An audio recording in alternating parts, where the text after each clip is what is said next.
ซ้อมจูนเรืองบรรทบจูលខ្មោចមានរឿងមួយដំណាលថានៃតាគឺជាសិស្សដែលរៀននៅជនបទហើយនាងត្រូវឡើងបោកបន្តការសិក្សានៅឯទីក្រុងម៉ែពុកកូនទៅរៀននៅឆ្ងាយ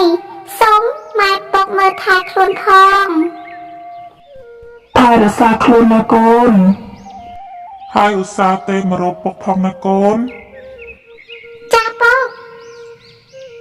នាងក៏បានចាក់ចេញពីភូមិទៅរស់នៅឯទីក្រុងតែម្នាក់ឯង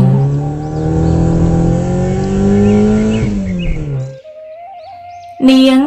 បានជួបផ្ទះរបស់មីងស្រីសម្រាប់ស្នាក់នៅដើម្បីបន្តការសិក្សាក្មួយនៅតែម្នាក់ឯងចឹងចាក់សោចាក់កន្លឺអីឲ្យបានល្អផងណាចេញចូលអីកុំភ្លេចចាក់កន្លឺលឿនមក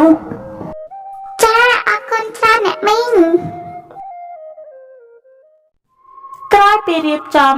ជូតដុសលាងសម្អាតបន្ទប់រួចហើយនាងក៏កេងលក់ទៅ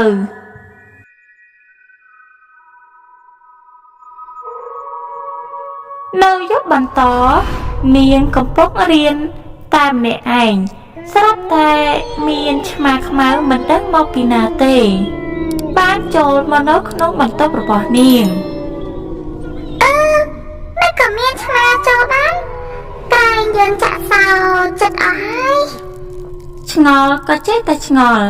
តែនាងមិនបានខ្វល់អ្វីច្រើននោះទេក្រោយពីរៀនចប់ហើយនាងក៏បំរុងដើរទៅគេងស្រាប់តែនាងមានអារម្មណ៍ថាមាននរណាម្នាក់នៅពីក្រោយនាងតែនោះនាងក៏ក្រឡេកមើលមកខាងក្រោយតែមិនឃើញមានអ្វីនោះទេពេលនាងកំពុងតែចូលគេងស្រាប់តែនាងបានឃើញស្រមោលខ្មៅមួយនៅពីមុខរបស់នាង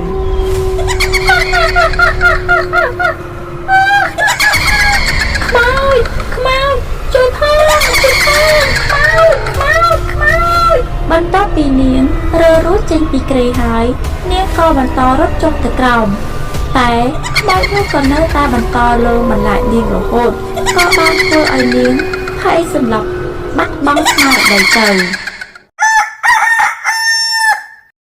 ព្រឹកឡើងនាងដឹងខ្លួនហើយក៏ប្រញាប់រៀបចំអីវ៉ាន់រួចហើយនាងក៏សុំលាមីងសៃចាក់ចេញពីផ្ទះនោះដើម្បីទៅរកបន្ទប់ជួលផ្សេងទៀតដើម្បីទទួលបានវីដេអូថ្មីៗជាបន្តទៀតសូមប្រិយមិត្តជួយចុច